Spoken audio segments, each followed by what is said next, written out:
Jeff Bezos is a name that has become synonymous with innovation, perseverance, and success.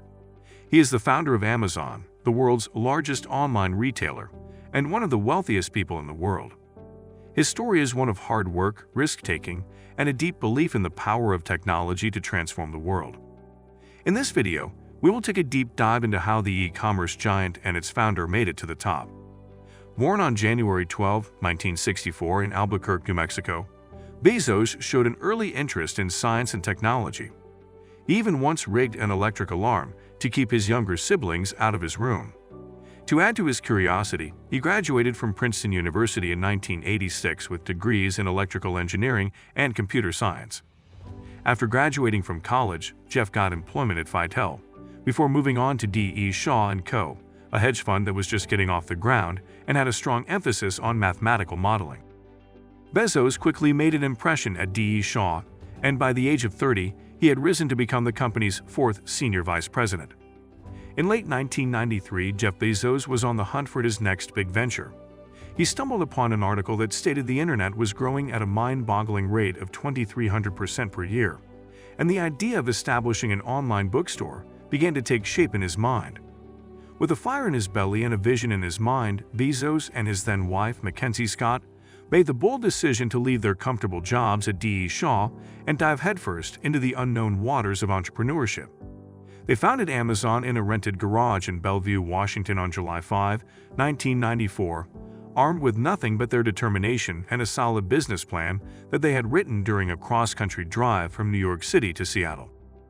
Even though Amazon started out as a humble online bookstore, Bezos had big dreams for its future. He'd accepted around $300,000 in investments from his parents to help get the company off the ground. But he was upfront with early investors that there was a 70% chance Amazon would fail or go bankrupt. Jeff Bezos always knew he wanted to expand Amazon to other products other than the sale of books, and 3 years after launching the company, he took it public with an initial public offering, IPO. But the road to success wasn't always smooth. Fortune and Barron published critical reports about Amazon's prospects, suggesting that larger book retailers like Borders and Barnes and Noble would outcompete the upstart company. However, Bezos remained undeterred. He believed that the growth of the internet would eventually overtake traditional retail and that Amazon would come out on top. Despite the naysayers, Bezos and his team persevered, working tirelessly to expand Amazon's product offerings and customer base. And as we all know, their hard work paid off. Today, Amazon is a global behemoth that sells everything from electronics to groceries to clothing. And it all started with a simple online bookstore. As I stated before, Jeff wasn't content with just selling books online. In 1998, he diversified the company's offerings to include music and video, quickly expanding into a wide variety of other consumer goods. To fuel this growth, Bezos raised an impressive $54 million in equity in 1997, which he used to aggressively acquire smaller competitors. But even with all that funding, Bezos wasn't afraid to take risks. In 2000, he borrowed a whopping $2 billion from banks when the company's cash balances dipped to only $350 million. And his willingness to think outside the box paid off when he led Amazon to launch Amazon Web Services in 2002. This groundbreaking new service compiled data from weather channels and website traffic, paving the way for the cloud computing revolution that would follow. But with rapid expansion came financial distress, and in late 2002, Amazon found itself in serious trouble when revenues stagnated. Bezos had to make some tough decisions, closing distribution centers and laying off 14% of the Amazon workforce to stave off bankruptcy. But his gamble paid off, and in 2003, Amazon rebounded from financial instability and turned a profit of $400 million. Bezos wasn't content to rest on his laurels, though.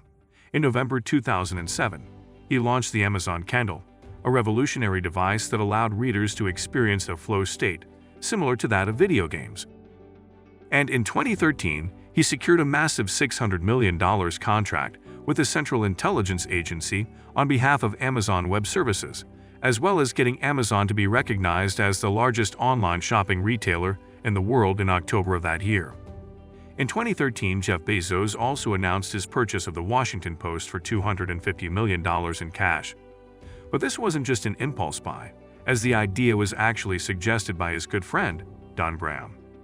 To make the purchase official, Bezos set up a limited liability company called Nash Holdings, which served as the holding company for the newspaper. The sale was finalized on October 1, 2013, and Nash Holdings officially took control. But Bezos wasn't content with just owning a newspaper.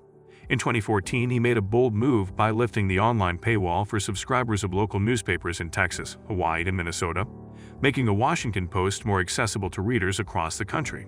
And that was just the beginning. Bezos had even grander plans for the newspaper, and in 2016, he set out to transform it into a media and technology company. He reconstructed its digital media, mobile platforms, and analytics software, and as a result, the paper became profitable for the first time since Bezos made the purchase in 2013. In May 2016, Bezos made a move that raised eyebrows when he sold over 1 million shares of his Amazon holdings for an incredible $671 million. It was the largest sum he had ever made from selling some of his Amazon stock, and it solidified his reputation as one of the most successful entrepreneurs of all time. But that was just the beginning. 2 months later, on August 4, 2016, Bezos sold another million of his shares, this time for an even higher price of $756.7 million. It was a stunning move that showed the world just how much faith he had in his own company. And in July 2017, he momentarily became the world's wealthiest person, with an estimated net worth of just over $90 billion. By November 2017, he had surpassed the $100 billion mark for the first time. A year later, Bezos put his money where his mouth was by hiring a whopping 130,000 new employees at Amazon distribution centers. By January 19, 2018, his Amazon stock holdings had appreciated to slightly over $109 billion. This sum cemented his position as one of the wealthiest people on the planet. Later on, he began selling some of his stock to raise cash for other enterprises, including his space exploration company, Blue Origin. On February 1, 2018, Amazon reported its highest-ever profit, with quarterly earnings of $2 billion, causing Jeff to be officially designated the wealthiest person in the world by Forbes on March 6, 2018, with a net worth of an incredible $112 billion.